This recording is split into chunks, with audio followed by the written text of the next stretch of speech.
I went over to Quentin Tarantino's house one time to record Casually. an unspooled. Not yet. No, I don't want to make it like where I'm hanging out with Quentin Tarantino. I was amazed. It was great. I did say one thing when I was over there. I was like, I said to his producer, I was like, wow, this house it's so great. And he goes, oh, this is in his house. And I go, oh. He goes, this is like where he watches movies. And I was like, whoa. Like he has a house to watch movies. Wow. And it was a beautiful house. Welcome back to the OverheardLA podcast. I'm Emily, and you are in our virtual office. And I'm Justina, and I am renaming the podcast to the Too Bad So Sad podcast today. Why? I don't know. I just felt like we needed a refresh, a rebrand. I want to talk about your phrases. I feel like every time I talk to you, I have known you and talked to you every single day for like 8 years at this point. And every time I talk to you, you whip out a new like phrase or like euphemism or like what are those called? Idiom that I've never heard. Like you literally just start going, too bad, so sad. I don't know why. It's like my brain, I'm like a parakeet. Like something happens in there and it's like one phrase and then it's like, da, da, da, da. I'm going to write idioms for idiots. That's going to be the book by That's me. A great book. I also love, how do I give context for this? I just adore that. I didn't even know this was a thing, but we would say idioms around the office. Like it would be like, oh, kill two birds with one stone, or like you're beating a dead horse. And Justina, savior of animals, would always teach us what is it? Like the like vegan version of those phrases? Well, I'm not taking credit for those. I found them. I don't even know why they came across my You have one for everything. Desk. Well, no, it's PETA. PETA has those. It's so funny. One day I saw them and I cannot go back. Feed a fed horse is so fucking funny. Or to feed two birds with one scone. Incredible. Feed two birds why would you with ever one kill scone? Why would you That's ever what it kill was. two birds? Also, why are there so many animal-centric idioms in general? Like, why are we beating dead horses? I Why are we think that's killing what two people birds? did back in medieval times. They beat dead horses? No, but they all had horses. So there are lots of animal-friendly idioms. Oh, tell me more of them. I feel like I need to up my repertoire. I just looked some up. What about more than one way to skin a cat? I hate that phrase. Is that a phrase? Yeah. Isn't that like... Can you use it in a sentence? Who's skinning cats in two ways? I've always hated that one, but I think it's like when you're talking about like, I don't know, like, yeah, like when there's multiple ways to do something, you say like, well, there's more than one way to skin a cat. That's disgusting. I know. Why the I fuck actually would anybody hate ever that say one. that out loud? And also, why are we skinning cats? And also, is your cat wearing earplugs? No, she's not Because within that's earshot. sad. She's taking a nap. Thank God. Mm-hmm. Okay. Multiple ways to skin a cat. Multiple ways. I feel like my brain just can't. I can't even fathom the replacement There's for this. more than one way to peel a potato. Oh, Jesus Christ. I also feel like some of these just have these like weird, like, you know, like kind of like weird undertones. Imagine saying that in like a business meeting. The thing is, if you walked into like a business meeting. I mean, in general, I can't fathom either one of us walking into a serious business meeting, but I would definitely say I would feed a fed horse and feed two birds with one scone. I would not say, no, actually I would. I'm Polish, so I would definitely be like, there's more than one way to peel a potato. I love your phrases. Wait, I don't know why this just reminded me. I went to get coffee yesterday, and I want you to know that the moment when they're like, what's the name on the order? I fucking panic. It is the worst part of me ordering coffee. And I don't even have I don't think that my name is that unique or, you know, like it's pretty straightforward. Justina, nothing like special. It has a Y in it. That's what always throws people off. But when you're just saying the name, that shouldn't throw you off at all. Yesterday, I got hit with a Jestina spelling. Oh. Justina. Justina. Like a court jester. Justina. From Justin to Kelly. Can we just do a rewatch of like all those movies? I would love to take 2 weeks off from work and just sit at home all day, morning to night, and just rewatch all the movies from our childhood. God, I would love. From Justin to Kelly. I want to hit up all of the Mary-Kate and Ashley, that whole, just And, you know, there's so many things to choose from. That Mhm. you have their like detective days. Then you have, you know, the Passport to Paris That era. catalog. You have them. It's so good. They did so much by the time they were 13. Well, that's really unbelievable. That's the thing, actually, that thinking of our guest who is coming. Our guest today is a comedian, actor, podcaster, and now author, and just all around legend that we're so excited to talk to. You may know him from lots of stuff like The League, Veep, and his podcast, How Did This Get Made? Welcome to the office, Paul Scheer. Woo. I have I have this book coming out, and I was like, can I just do book signings at Target? And they were like, oh, well, I don't know about that. I'm like, it would be so much fun because like they sell books. It would be fun to go to, like, I would like to be in a Target, but it's like, every time I've pitched out like a crazy idea like that, I'm like, I want to sign books at a Costco and I want to sign books at a Target. I'm like, well, okay, maybe not. And I'm like, but that's where people are. Why? That's what I was where going to they say. are. That sounds like the best idea. And at Costco, you Yes. could be simultaneously handing out samples and signing books. I would be, give me a Vitamix. I'll sign that as well. I like the idea of you making smoothies for the people and like giving out a smoothie in your book. At this point, You should do that thing where you go like sign secret things. Like you just go like sign a bunch of books, but then also sign a bunch of Vitamixes. first of all, I'm going to steal that from you. And when I go do that, I will sign other things in the store. I don't think that that is against the law. Welcome, Paul, to our Thanks. virtual Thank office. you so much. I wasn't sure if you were a fan of Overheard, but I'm excited that you are. Have you ever submitted anything? No, because I'm too afraid to submit, because then I feel like if you know it's coming, like, I don't know, like I feel like, oh, if it came from me, would you think, oh, is he joking? Is it not real? And then sometimes I really do have this other You should make thing a where Finsta. You see, that's what I got to do. Mm-hmm. I got to get on that Finsta. My whole thing is this. When I enjoy something as much as I enjoy Overheard in LA, I don't want to be involved in it. I just want to watch it from afar. Like for me, it's like, I don't want to be in a Fast and Furious movie. I want to just sit in my seat and enjoy it. I don't want to know how the sausage gets made. I just want to be surprised when I see it. Wait, are you a fan of the Fast and Furious movies? Oh, enormous fan of the Fast Is and that Furious true? movie. Oh, let's get mean, this. I mean, booked. I think it's one of the best franchises out. Like, I truly believe that, but I'm so happy to hear that. Oh, it's absolutely ridiculous. And it gets more and more insane. I mean, the last movie ended with, I believe, Vin Diesel racing down the side of a dam, like a water dam, and to dodge like a nuclear weapon shot at him by John Cena. I'm like, come on.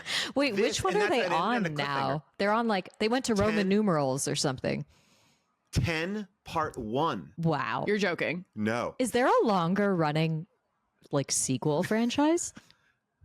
I don't Bond, think that there's basically. a longer, but with the original cast, no. No. See, no Wow. other franchise has the original cast for all those movies. I mean, Star Wars comes kind of close, but not in succession like this. I mean, Fast and Furious is LA. It's an LA story. I mean, this is our history. This is our people. I mean, that's Overheard in LA. I'm sure right there. It's, we all go to those little sandwich shops / repair shops where they are heisting DVD, combo DVD VCR players. That's how the movies actually started.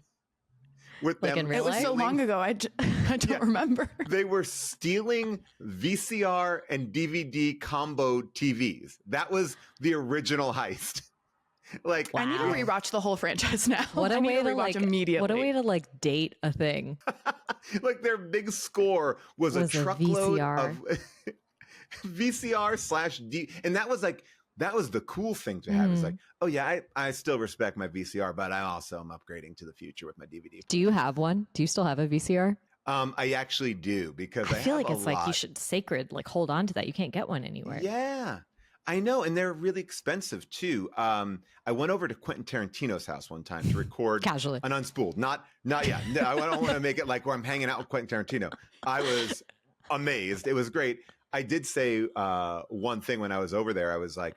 I said to his producer, I was like, "Wow, this house it's so great." And he goes, "Oh, this is in his house."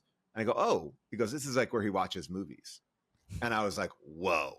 Like he has a house to watch movies, and Wow. it was a beautiful house, but in one room had like 5 VCRs and talked to me at length and told me which VCR to get that will like, I guess, make it look as good as it's going to look. So I've upgraded my VCR because I have important stuff like the Buffy the Vampire Slayer pilot without Allison Hannigan. And I need to, you know, that's not on DVD. I got to have that. Ooh. That's incredible. I love How Did This Get Made? I think it is one of the most like brilliant premises for a podcast because thank you so much. And just a show, because getting to watch, I love like bad movies, but I love watching things that are like weird or bad and analyzing like, why is this bad? It's like a game that I like to play. But then I also, there's certain ones like that me and Justine were talking about that I just like love. And I'm like, why do I love this? And just hearing, I was listening to, the most recent one I listened to was The View from the Top, the Gwyneth Paltrow flight attendant movie. So good. I loved that movie. That movie made me want to be a flight attendant. And I did not think about it this way until you guys covered it. How at the end it's like, why does she become a pilot with no training? And it just, I can't stop thinking about it. It's amazing. Emily, we have to talk in a couple weeks because you have to get Richard Ayoade's book. It's called like it's a book you only mentioned about the book. a view. It's so fucking funny. The entire book is only about that. It goes chapter by chapter, scene by scene. It is the funniest thing. Did he work on the movie or is he just obsessed with it? No, he treats it like he is a scholar of View from the Top. I have to get this book. You're getting it for your birthday. I know what I'm getting you. A signed copy from Paul Scheer. Yeah. And a Vitamix. I'll sign that Vitamix, no problem. I'll make you a View from the Top smoothie. I feel like these like bad movies, I mean Lifetime movies, all these movies, like I feel like we've forgotten what it was like to come home and just like turn on the TV and just be like, oh yeah, I'm watching this now. We're actors and writers and directors and whatever, and I think the fun thing about it is no one sets out to make a bad movie. Like, I feel like even on the worst days, you're like, I think this, this could be good. This will be good. I think this will be good. And you never quite know, because sometimes you've worked on really bad things and they turn out great. And you're like, what the fuck? How did no one notice that? Like, you can't game it. You just never know. And I think that's like kind of the best thing, because you know that everybody that's doing it is like, yeah, this is working. This accent is spot on. Like, we watched some movie where like the worst Irish accents I've ever seen, and you can feel like everyone's like, oh yeah, I work with a speech coach. This is right. This is right there. I know it. Well, oh my gosh, that's so funny. Was it that? I feel like we did this recently. We set out to watch it. We can cut this up if needed. It was like an Irish movie with like John Hamm and Emily Blunt in like the Irish countryside. That's the same exact one. Literally, that's the movie. That was the one that I watched. I haven't even listened to this episode, but we put it on and we were like, what the fuck? So I went and did research on it after I watched it, and it was like, everyone was like, Jamie Dornan's like, well, that actually is the right Irish accent. And then all these Irish papers like, fuck this movie. I love the Irish. They're very honest. Yes. They do not care about keeping you happy. I got to figure out the name of this movie now, because it's like we've now talked about it. It's Wild Mountain Time. Wild Mountain Time. But spelled like the spice. I can't believe you just said bad Irish accents, and that was the first thing that popped into my head. It's the one. And you know what? That's written by John Patrick Shanley, who wrote Doubt. Like that huge like hit Broadway play about like the nun and trying to wrestle with like sexual assault and like a school. Like it's like one of the like a Pulitzer Prize winning play. He also wrote Joe versus the Volcano, which I like. I think he may have written Moonstruck too. What's your favorite of the like quote unquote bad movies what's one that you love or you've covered like that you just adore? Oh my gosh. The one that I really like absolutely love is this movie called Miami Connection, about ninjas who are in a rock and roll band in Orlando trying to stop the cocaine trade that is going on. And it's so wonderful. Like, a karate teacher in Orlando raised all this money to make a movie to tell the story, but there's like these heartwarming moments. Like, one guy in the movie like gets a letter from his dad, like that he was an orphan and his dad finds him. Like, so you have these like real emotional moments, and then big dance numbers. It is truly amazing. And the film was lost for years, and Alamo Drafthouse found it in a locker, and they bought it and they restored it and they released it. And it is Miami Connection. Wow. It is so fun and so dumb, and it's perfect. I mean, look, it's a movie made by a karate teacher in the 80s who lived in Orlando. I mean, it's a movie that takes place in Orlando called Miami Connection. That was my question. I was like, do we get to Miami eventually, No. or is it only Orlando? Oh, Only they never Orlando. leave Orlando. Perfect.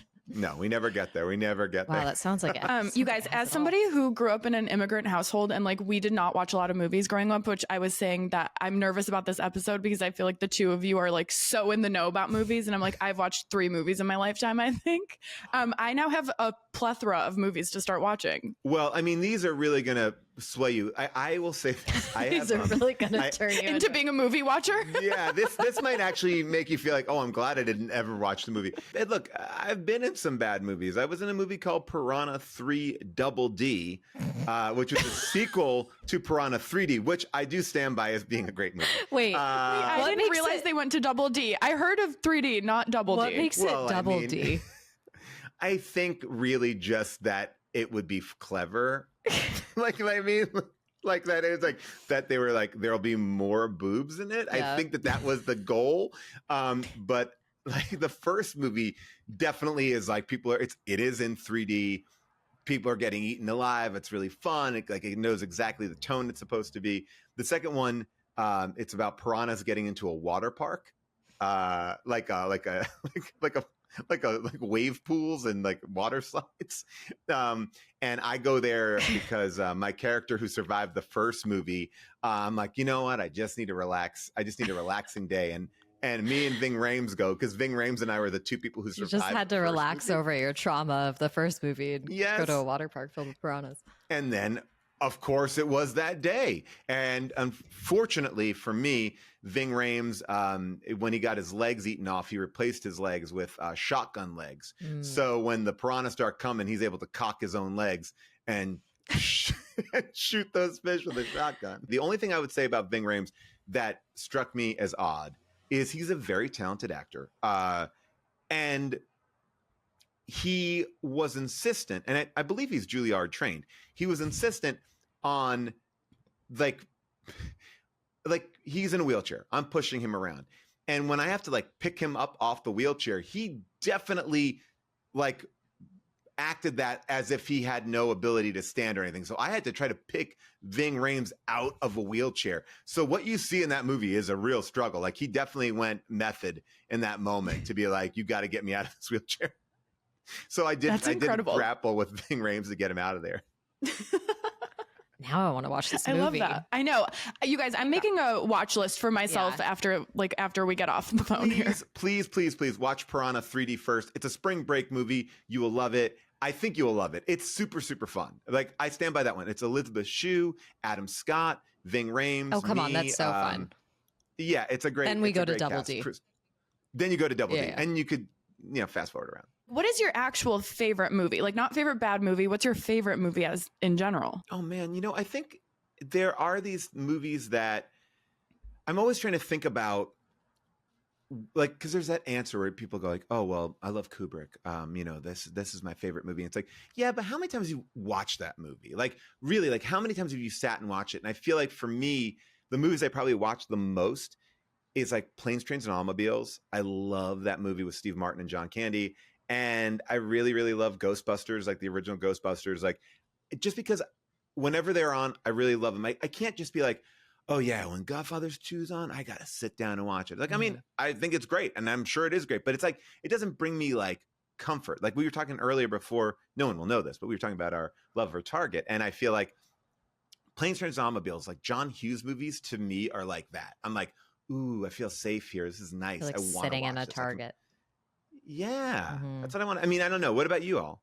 It's a really interesting point to say, like, what is the difference between your favorite movie versus a movie where, like, anytime it is on, you're going to stop what you're doing and watch it with commercials? Like, that Yeah. to me is, I mean, to me, I think I don't have to think about it. It's Titanic. Oh, wow. I will. Really? I love Titanic. I grew up watching it all the time, and I think if it's on TV at any point, I will watch it. But and I was that gonna could say go you're for a lot committing of to it with rom-coms. commercials. Yeah, but hold on, you're taking a half day every day to watch it with commercials. That's 7 hours of watch time. Whatever section is on, I'll just watch. I have a streaming app idea, and we've already talked about merch. So I want to tell you what my app is. Maybe we can all get in on Oh, this. break it here. I like that this has become Shark Tank. Sell us on your Yes. idea. My idea is this: an app that feels like Netflix. We can figure out the back end of it later, but it's a like a roulette wheel.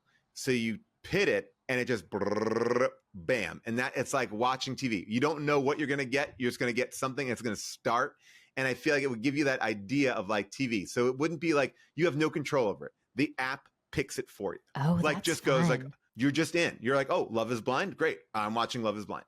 Like you have no. I'm watching this movie. I'm going to watch this movie, and you have to watch at least 15 minutes of it. I'm signing up for the I'm on streaming board. service immediately. I have decision paralysis. I'm Yes. constantly Me too. scrolling, and then I look and I'm like, I've been scrolling for 1 hour and now I have to go to bed. We're- It never happens. We'll No, invest. same. We'll invest. Well, All right, we got to get it. Paul, as a listener, you may know that this is a manifestation podcast. In our office, we typically Yes, have some I do. crystals. Yes, I've heard. Do we I have any know. got crystals you. on the table? Justine, you got one? Yeah, we do. Okay. I always have a crystal on hand. So I'm gonna grab a. Nope, that's not a crystal. I'm like, what I'll can I grab? I'm like, what do you guys all grab it? I have a crystal in the other room, but I'm going to grab my Nicole Kidman AMC pin. I'll grab her. Ooh, As, that's That's the iconic. best manifestation. 100%. I thought this was like a bong, but it's actually just a pen holder. So I'm gonna use this as my crystal. And Paul, you're gonna manifest this app. What do you want to call this it? is our streaming roulette. I mean, for right now, we'll call it. I mean, let people know. Like maybe it's called like Give it- Streamlet. I don't know. Streamlet. We- Oh, Streamlet is like kind of Yeah. sexy. Streamlet 3 Turn double on the D. Streamlet. I like. Make it a little sexy. sell. I like it. I like it. But it's the Guys, there's a lot of ideas coming out of this Yeah. episode. I'm very into this. the Yeah. decision paralysis thing is so real, and I feel like you've probably seen this. How there's those studies that like the more choice people have, the more anxious and actually unhappy they are because it's just too much. There's too much to choose from. Whereas instead, Yeah, it used like to just be like we're- there's this many channels and you can decide what to see. We're like lizard people. We don't need all these choices. I mean, I know it's been talked about to death. And I think you guys were talking about it on the show a couple weeks ago, like this idea of like, oh, we just want to be off the internet. We want to be off the internet. And I think it's like this thing of like, we can't take it anymore. It's too Like you much. can't, it's too much in the sense that like, I don't need to see, I always said that like being an actor, being in this business in any way, like you have your group of friends and a couple of your friends, like they may get something and that's great. And you're excited for them. But every day you're being bombarded with everybody getting something. And so you always just like feel like shit. Like there's never any way to get on top of anything because it's too much news to put you in your head. And all the great people just seem like they don't do any social media, but now Martin Scorsese's on it. So who knows? Oh, he is. Is doing that true? I TikTok. didn't know that. Oh yeah. He's doing TikToks. Oh wow. You got to get, Yeah. you got to Guys, get on that We're Martin just being Scorsese faced with TikTok. like it's just like a fire hose of content. And I know it's silly because like the word content gives me like the biggest ick, and two, I know it's silly because it's kind of our job that we are making content, but like there's so much. your stuff to me is what I love about the internet because that's what I want to be seeing. Like I want to be like one of the reasons why we started How Did This Get Made in many respects was because everyone was doing these like there's sometimes like this, I don't know, to do something that's a little bit different. Like we can have this really fun conversation. And I feel like people a lot of the times are like, well, I'm just going to do a straight interview. And then that's it. And it's like, we can see that so many times. Like you have like such a point of view. The site has such a point of view. Like, it's fun. It's like, that's what I want to see. And I feel like that's why we did How Did This Get Made? It was like, let's just have fun people talk about movies. Has any like director or filmmaker from one of these movies that is like bad ever like thanked you Yeah. for like drawing attention? Because there are some ones that you've covered that I'm like, well, now I want to watch that. Okay, well, this is a great. First of all, let me just tell you this: in the 14 years that we have done this show, that is the first time anyone has asked that question about this show.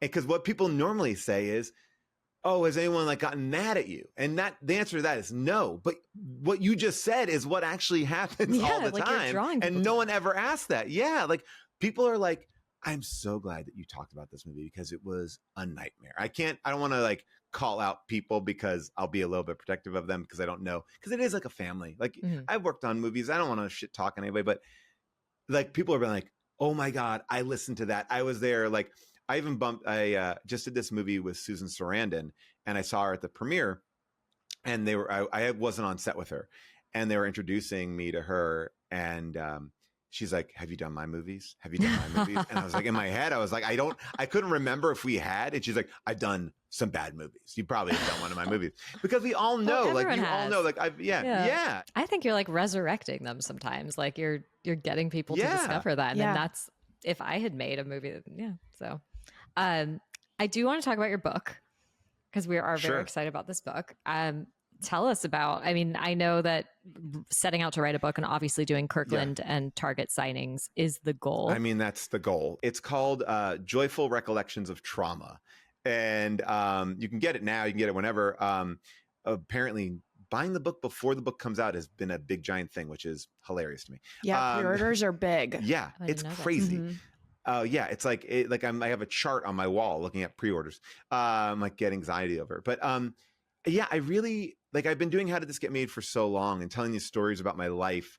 And in it, I was realizing that like what I thought was kind of normal wasn't normal at all. Like I told the story about how my grandma told me not to answer the door for people because there was a butcher in town who would knock on doors and kidnap young boys and then put them in a meat grinder and chop them up as chopped meat. Oh my God. So I shouldn't do Sweeney it. Todd? Yeah, I know. Well, by the way, yes, now that you said I've never thought of it, I'm sure that's where she got that from. So I told that as like, oh yeah, my grandma told me that story. And people are like, wait, hold on, what? So like, you know, so I started to like look back at my life and go like, oh yeah. And so over the course of the 14 years, it had always been in the back of my head. And there was a part of me that was like, I don't want to just do a book of just funny stories. I want to try to write a book. Like I just want to do anecdotes. I want to go a little bit deeper. So I wrote this book that I think even surprises me a little bit. It just kind of talks about like, it does like kind of messed up, crazy childhood with like my mom had married this guy who was like a complete like lunatic, insane guy. And then like how that kind of started to affect everything in my life until we kind of escaped that situation. And then the fear or also like wrestling with the idea of like, after you come out of a situation that's kind of that dark and crazy, it's like every relationship you approach, you kind of bring some of that baggage with you. So it's kind of, I mean, makes the book sound a lot more serious, but there's funny too, but it's like, but it is a kind of about trying to fix those like wounds from childhood a little bit to then kind of become a better person later on. No, but that's how you tackle, I think, the serious and trauma and pain is by like comedy and getting through it. I mean, I feel like everybody who is funny, I mean, I shouldn't generalize, but I feel like a lot of very, very funny people have like heavy stuff in there because that's kind of how you learn to be funny and make light of things. And and the I best feel way like to process it. It's stuff like that people don't talk about, but then when you do, like that's the one thing that everyone can kind of bond over. Like I can see myself in that. I can connect with that. So I felt like at first I was going to be like, oh, these are funny stories. Like my grandma telling me about this hamburger boy. But then it became this other bigger thing about like just, I think as I started to write, it was like, oh, I started to see connections and, you know, I've done all the things. I go to therapy, I cold plunge, I do all that. I'm trying to figure it. I don't know, cold plunging has made that much of a difference in writing the book. But, you know, I try to like, you know, take care of myself and look at things in a different way. That's awesome. That's so nice.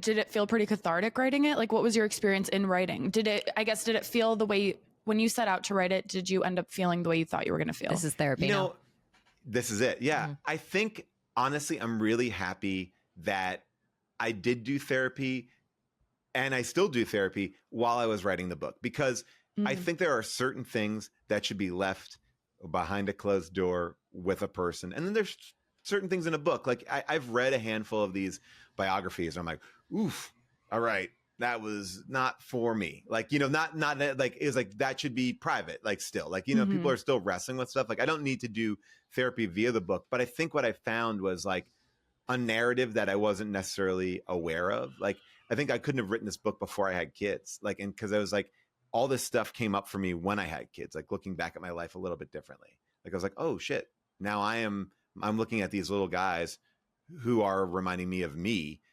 And that kind of, I think, really brought a bunch of stuff to the surface. Sorry, I didn't mean to bring it down. Then that's my wrestling with everything too. I'm like, I don't want to make it too dark.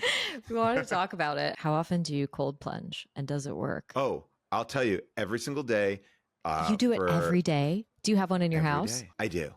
I have a little inflatable tub, and it's great, and it's changed my life. Wow. It's one of the best.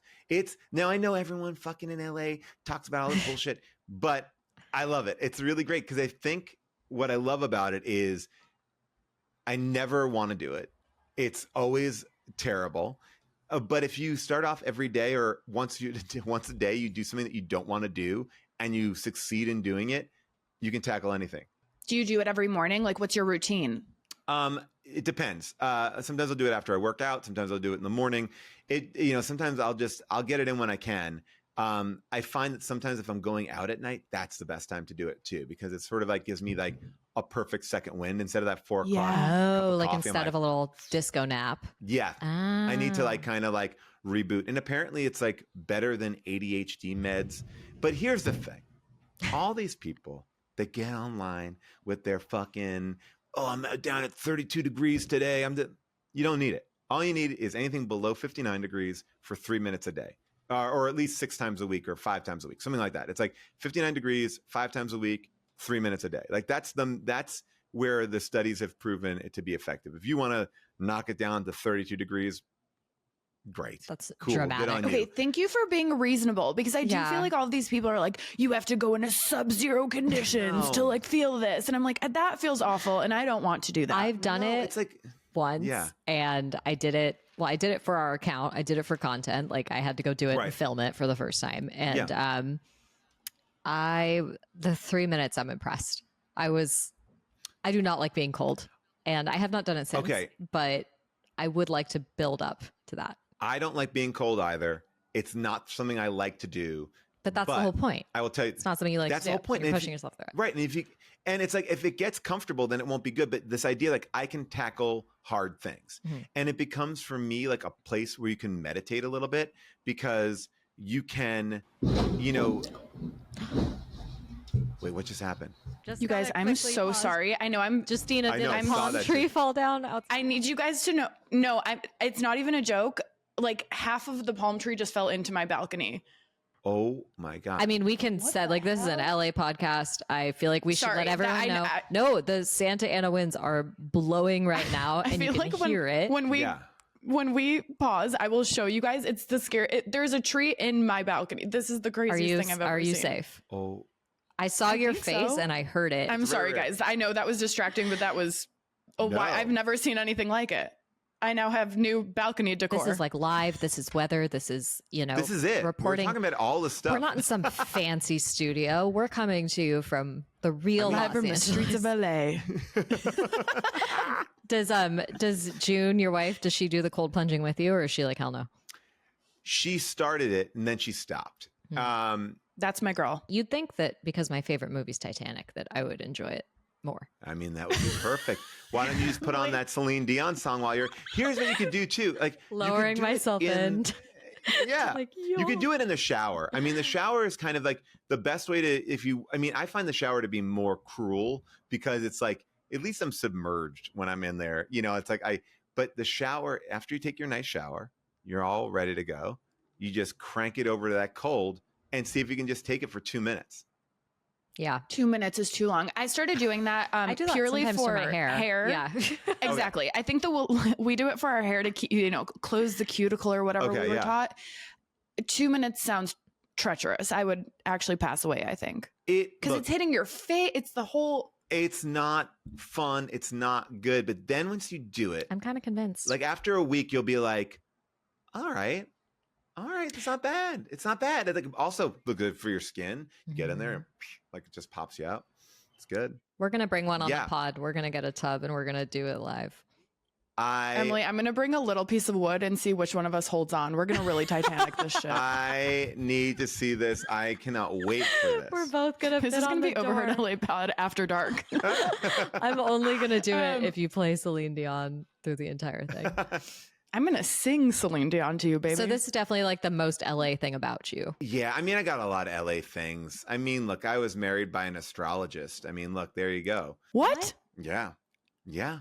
That's cool. Like a personal friend? Or how did this yeah, come tell about? us. Well, Tell okay. us. So we know this woman, Heidi Rose Robbins, and she's amazing. And I think whenever you hear this I term, follow like, her. oh, do you? Okay, yeah. Yeah. So whenever you hear like astrologist, I think you have this like image in your head of like what that could possibly be. And I find her to be really interesting. And June and I did a thing where, and you should do it, you two should do it, where we went together for a session, and then she showed our like our not signs, but our paths over each other. So we got to see like where we work well together, where we don't work well together, like based on our star signs and stuff like that. And it was so accurate for the two of us. It blew my mind. And we did that before we had gotten married. And it just was like, it helped us communicate better and helped us kind of figure out like how we were. And I was like, oh, this is like a really beautiful, like she's so like spiritual and not kooky and just kind of like lovely. And so when we were trying to figure out who to ask, you know, or how to marry or how to get married, it was like, she was the person we asked, and she gave this beautiful ceremony. And I always feel like the way I know it was exceptionally beautiful is that my very Catholic parents and all of June's Catholic relatives were like, that was beautiful. Wow. Like they didn't have No any, like, chance. You got the Catholics on board with that's this? what I'm That's hard. saying. That's it. That was a hard, Yeah. hard lift on that. That's But yeah. Wow. beautiful. That is a testament. That should be on her website. That is Yeah. No, she I like got the the testimonial of the she century. pleased two families of Catholics. Yes. But I mean, look, this is why I think I love Overheard in LA, because part of me is like, yes, I see the ridiculousness in this. But then I'm also like, and I am the ridiculous we're in in this it, too. yeah. Yeah, you know? that's exactly it. There's like a love. And I do think that, like, look, we're trying things. That's the other thing that's Yeah. important. Like, you know what? I'm getting in a cold plunge. Is that going to be good or bad? Is that dumb? Am I getting in a little, Theris sauna or whatever it is, like with lights? Like, yeah, fuck yeah, I'll do it all. Like, why not? Let's just do it. Like, I mean, the only thing I won't do is like ayahuasca by some person's pool. I feel like that's real. Like, just do drugs. Just do mushrooms. Like, why we don't have to, like, I'm not going to go to your backyard and do ayahuasca. That's where I can't. I like that I you're feel like only that- doing it by somebody's pool, like not the jungle. Yeah, I'm like, I like the pool element.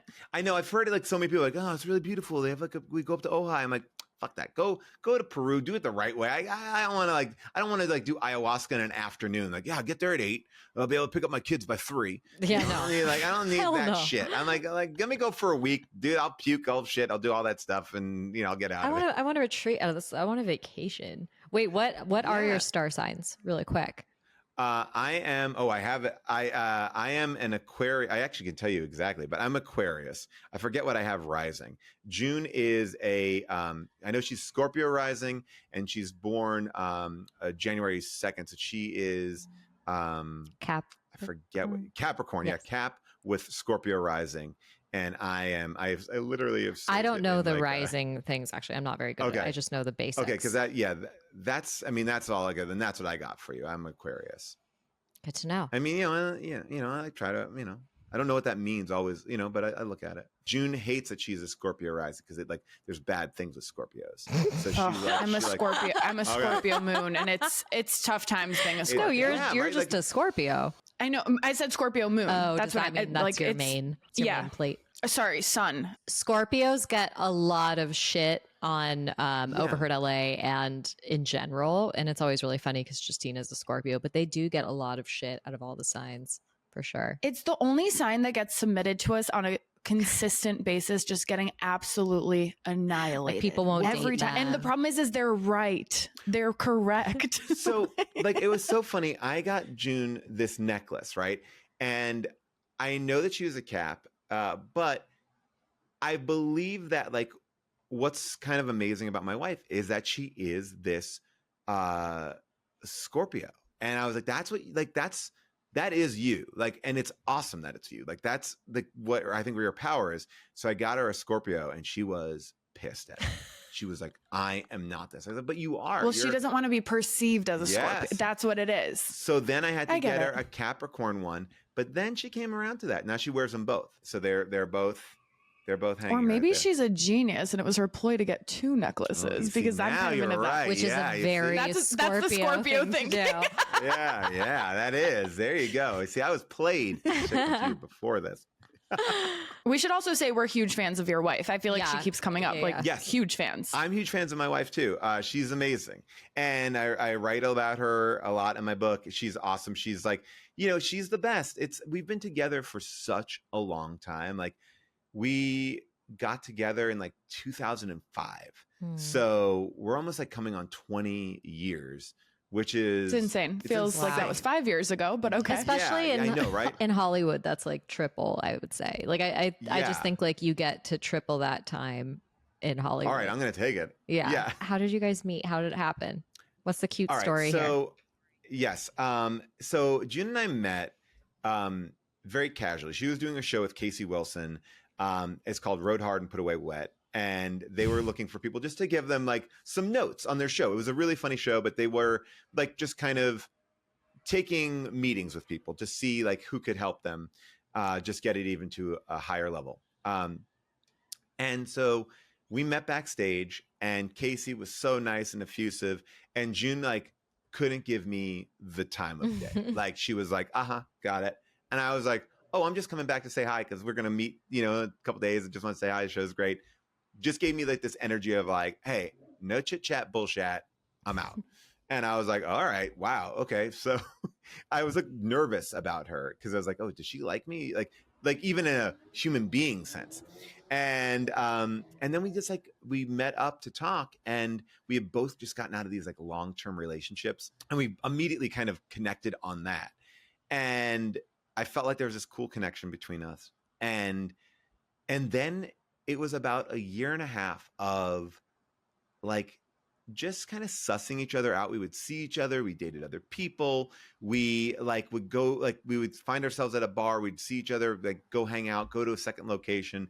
But we never hooked up or anything like that. We just kind of like, just really were into each other. And then about like a year into it, I was like, okay, I gotta like, what is going on here? Cause now it's too weird. Cause it's like, it's not friendly and it's, and I'm like, it is friendly, but it's not like I know the difference, but then I'm like, I don't want to be that guy. I want to be that weirdo who's like, hey, I don't want to be that guy. It's too late. It's a year in. Now I can fuck it all up. A year in is tough. Yeah. A year in is tough. A year and a half. It's a long game. I was like, let's actually go out on a date. And we did. And our friends met up with us. And that was the big mistake. We're going to go dancing. The night is going good. Like, I'm like, okay, but actually, even though they wrecked our vibe, we're coming back together. I feel like this is like a date. I feel like this is working. The night is about to end. I go to get like one last drink at the bar. She goes to the bathroom. And my friend who was dating June's friend comes over to me and goes, hey, just so you know, she likes you as a friend. And I was like, ooh. Oh, fuck. Now, little did I know that in the bathroom, June's friend says he likes you as a friend. And I guess what had happened is our two friends couldn't read the signals. Like, so they both like hedged their bets and like, no, he likes her as a friend. And they're like, oh, she like they weren't honest. What? Like, so they told us both that. So now I come back to like the dance floor and I'm like, in my head, I'm like, oh no, I'm fucked up. I'm an idiot. I'm a fucking jerk. I thought that she liked me. And so we started walking back to her apartment and I'm like, you know what? I can be cool here because I actually love her. Like, I love her as a person. I was like, she's a fun person to be around. And if we're just friends, we're just friends. Go with God. So like we were walking back to her apartment, but it was like we were holding hands and I was like, this is odd, but maybe friends hold hands like this, I guess. Maybe like, sure. And then we got to like her apartment and then she kissed me And and then I was like, Okay. what? Hell yeah, June. And then she like ran into her apartment. And that was it. And then I was on the street going like, what the fuck is going on? I was so confused. And so like then I was like, all right, so it was a date, was it not a date? And I'm telling my friends were like, dude, get out of it. Don't, this is not good. And June went away for a couple weeks. And then when she finally got back in town, I was super drunk. I saw her and I was like, I like you. Do you like me? And she was like, I do. And I was like, all right, great. And then that was our beginning of our relationship. I'm going to cry. And then, yeah. Okay, so. could we turn that into a movie? I want to watch that movie. Hold on. Who the fuck are your friends? Yeah. That's what I need to know. What's the because opposite You know of a what? wingman? friends were not doing a good job. Call By the them way, I out. don't name them in the book, and I won't name them here because they're still people I socialize with a lot. And I don't even think that they know. I don't even know that if they know. What? So, yeah. They Because almost wrecked your life and they don't We're know? going to get it out of you No. after this. it was such a weird moment, because, it's like, it's so weird. I think everyone's so trying to protect each other and to feel like, but then what happened that night that I didn't know was, so I knew that I thought that June just wanted to be friends. So I was on that wavelength. June's friend didn't tell June that until after that night. So June was under the impression of the date is going well. So that's why she kissed me, but I wasn't. So, right. And so then June goes away for a couple weeks with that friend. And on that like vacation, that friend's like, oh yeah, but he doesn't like you. This is like Shakespearean. Yeah. And then she was like, oh, and then she felt bad. Like we didn't know what was going on. So we had missed each other even in knowing when we didn't like each other, which we did like each other the entire time. All right, Lifetime movie. You guys, let's go. I'm very serious about the fact that I will watch I this will watch movie. this Lifetime Please, movie. somebody please write it and I will watch it. We can get Vanessa Hudgens, like expand the Vanessa Hudgens cinematic universe. I mean, We'll this get that sounds out. better than a lot of stuff that's already out there, I will say. So that's adorable. Thank you for sharing that story. Of course. It is. It's like a game of chicken almost of like, are we friends? Are we Yes. friends? Are we friends? And everyone kind of plays it. And then you're meant to be. So I'm so thrilled that this is the backstory of this amazing coupling that know. you guys are. This could not have gone I'm better. fans of you both individually, I'm but so together happy. it's awesome. So Oh, you're awesome to say it. we do like to play a little bit of a game before we wrap Yes. up. So thought we'd play Two Truths and a Lie. All right. I think I have it. All right. Two truths and a lie. All right. I was arrested. I had lunch with Britney Spears. I have 2 dogs and 1 cat. Ooh, okay, let's talk about this, Justina. Should we do a Zoom breakout? Yeah, room? I'm gonna break out. We're gonna break out room in front of Paul. I think the cat and the dog. I think the pets are a diversion Yeah. because that sounds very normal compared to getting arrested. And is it a diversion or is it like a double crossing that he would expect, that 2 game players like us would expect a diversion? Okay. I want Britney Spears to be true. I know. Just as a personal want. I can see Britney Spears being true because I would consider Mr. Paul Scheer an icon of that era with all those I love the 90s, I love the 80s shows that truly You're right, raised a you're right. generation. And I feel like Okay. Britney would have been involved in that, like VH1 time. But Paul did also mention Red Bull vodkas. And so I feel like Do you an think he's arrest could gotten have been in his past. There could be an arrest. Oh, man. I think my gut's telling me that the animals are a lie and it's a diversion tactic. But I'm curious what your gut tells I you. kind of think the animals are true. I think this is like we're getting tricked here. I think we should both venture our own I guesses. don't know if I can see My this guess is sweet man being arrested. I'm going to go arrest and dogs. I'm going arrest and dogs and I'm taking my own Britney Spears love out of it. Emily, what are Okay. you? I'm gonna go with animals being the lie, and that these are 2 big stories coming. Final answer. Okay. Final answer. Emily, you were right. The dog, 2 dogs and a cat is a lie.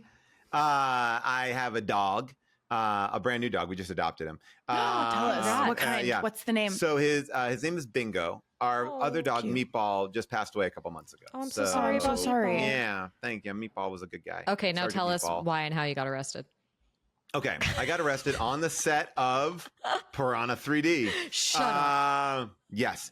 Okay, so this movie that we did was, so when I was talking to one of the producers of the film, we are going out and he goes, the problem is you hire, this is going to sound really terrible, but this is not me talking. He's like, you hire all these, these actresses, and then the day the nudity scene comes, they never want to take off their top. So what we decided to do in this movie, we hired a lot of adult film stars, and they have no problem taking off their top. So our film set had a lot of adult film stars, a lot of actors and actresses who were very comfortable taking off their tops. And that's where it really existed. So when we were traveling around this town, it was a jaw-dropping experience. We were in Lake Havasu, Arizona. So we would go in as a cast to a bar, and it would cause quite the scene. And then there was one night in a bar where one of those actors just kind of flashed the entire bar, and it caused such a commotion that all of a sudden there seemed to be like some words spoken between the locals and our set and our producers and our directors and stuff, and then like kind of a melee broke out that started as like a slap fight, then got a little bit more into a fight, and then all of a sudden the cops came. They separated us and they threw us all into those like detainment handcuffs. Actually, I've been arrested twice. Oh, yeah, I was arrested twice, and I got those. And then I got those detainment handcuffs, and we were all held, but all the locals were not held. And then after some finagling and maneuvering, we were released. So we were detained, arrested by these police officers, and released. So you got arrested for someone else's boobs. Yeah, in defense of them coming after some of the other people in the movie. And by the way, not boobs. Oh. Full everything. Oh, it was a crazy moment. It was everything else. It was full. It was everything. It was a dress pulled up overhead. It was a shocking moment because it was like, what just happened? I need you to know, if you had given me a week to think about what you would have gotten arrested for, I could not have come up anywhere near. And then you were close-ish on the Britney Spears. Oh, yeah. So Britney Spears had nothing to do with VH1, had nothing to do with anything. I wasn't even working on VH1 at that point. I worked at this place called, I change it in the book, so I'll change it here too. Parker Brand Consulting. And they were like an ad agency that did like photo shoots and commercials and stuff like that. And I was like the youngest person there. And one day, I was like working in the accounts payable department. Essentially, it was like a beautiful company, like where everything was mahogany and beautiful lighting and all gorgeous people. It was like down in Soho. And we were like in the ugly persons division. Like we were in like the terrible overhead lighting, like shitty desks, like just gross division. But like next door to us is like models and photographers and fashion. And like one day, somebody popped into our office and was like, tell that young kid to come over here. And I was very young. And I was like, well, I'm the only one that's young. And I got brought over to the like photo shoot area. And they're like, oh, hey, hang out with this girl. She's your age. I think you're about the same age, and have lunch. So we just sat together and just awkwardly had lunch because I think I was like, she was young, I was young. And just the two of you? Just the two of us. Was she like famous yet? No. So it was like this weird moment where I was like, oh, so you're a model. And she was like, oh, I'm a singer. And I'm like, oh, that's awesome. And then it was like, quick. It was like kind of weird that I was there, and I was kind of like, this is cool, like to be on this other side of the wall where the pretty people were.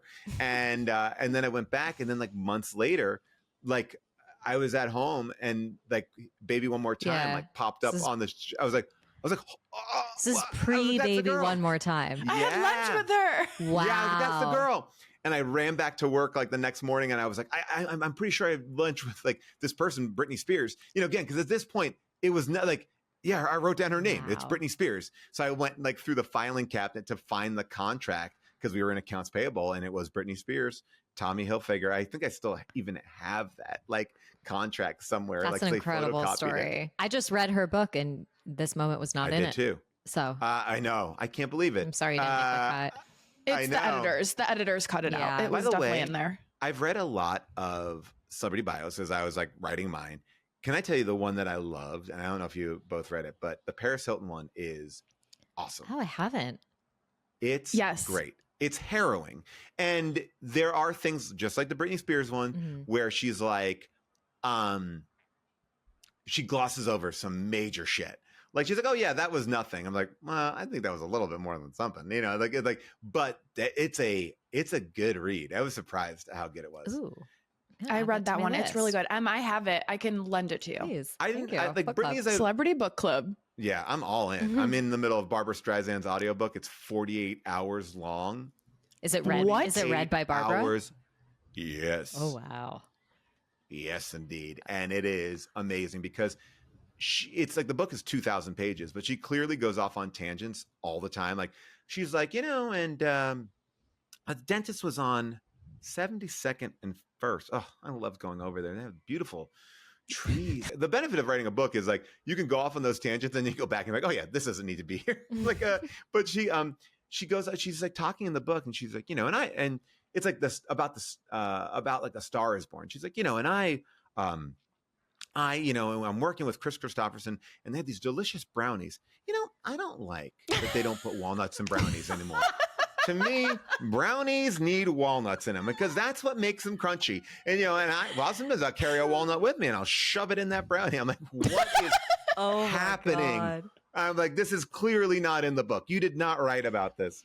I'm so happy that. Well, I almost want to get the physical copy to see, like, check how it goes, like if it. Oh, I think that matches. I think that there's a New York Times article that like starts to show you all the differences. It is. That's incredible. I mean, the book on tape is great. I just recorded my book on tape, which was fun and weird and so self-conscious. Like the one thing I don't want to do, although I know I'm going to have to do it, is like read my book in front of people. Like it's like I feel naked doing that. Aparna, when we had Aparna on, Oh, yeah. she had just recorded her audiobook and she said the exact same thing. She was like, reading my own audiobook, it makes me so self-conscious, more than doing comedy, so you're not alone in that. Yeah, it's just a weird thing. It's like, you know, it's like you want to like, and you want to read the room, but you're like, I got to read this thing. And my June's always like, you got to read it. You got to read it. I'm like, oh God. I'm like, it's daunting. It's fun though. It's like, you're going to crush it. Yeah, I'm excited. Well, I appreciate it. We'll be at Costco waiting for you to read it. You should go off about walnuts and brownies. And I will. And by the way, I will say this. I feel like I gave you guys I don't never know how to talk about, I got to figure out how to talk about my book better, but it is funny. It's got love stories in it. It's got funny stories. It's got Britney Spears stories. It's got a bunch of fun UCB things in it. And yeah, it's got a whole bunch of stuff. It has a chapter about minivans and why everyone should buy a minivan. It's got life. I mean, it's written. That's incredible. It's written I'm by sold. you and your voice. Yeah. It's going to be great. Thank you. I feel like we could talk to you for like 6 hours about movies, but I know we have to wrap you it up. are all the best. Thank you so much for having me. I love being on the show, and I'm a fan. Oh, we were so excited. Awesome. Well, and likewise, can you tell everybody where they can find you on the internet, when the book is out, where they could buy it, just all the info. Plug everything you want to plug. Okay, great. Let's you go. can find me at Paul Scheer wherever you do anything. Laps, I'm at Paul Scheer. I'm all there. So, but you can find me anywhere. My book is called Joyful Recollections of Trauma. It is out in May, but you can order it anywhere, locally, Costco, whatever you want to do. You can go get it, whatever you want. Just it's great if you pre-order it. We can't wait to read it. I'm really excited. Well, thank you so much. Thank you for having me here. I would love to come back and talk to you about cold plunging and watch you guys do it. I can help you with any. When we do it, you should come. Paul, it was such a delight having you. I mean, Justina, like, is that tree I'm going to show in you your guys. house? There's a tree went through. I now have a tree in the house, which is what I always wanted from a decor standpoint. So we got there. Oh, it's like Soho House now. Tree in the kitchen. Thank you, Paul. You are an absolute legend. We loved having you on the show. Please come back. I will. You are the best. I'm such a fan. Toodles, you guys. Bye. Toodles.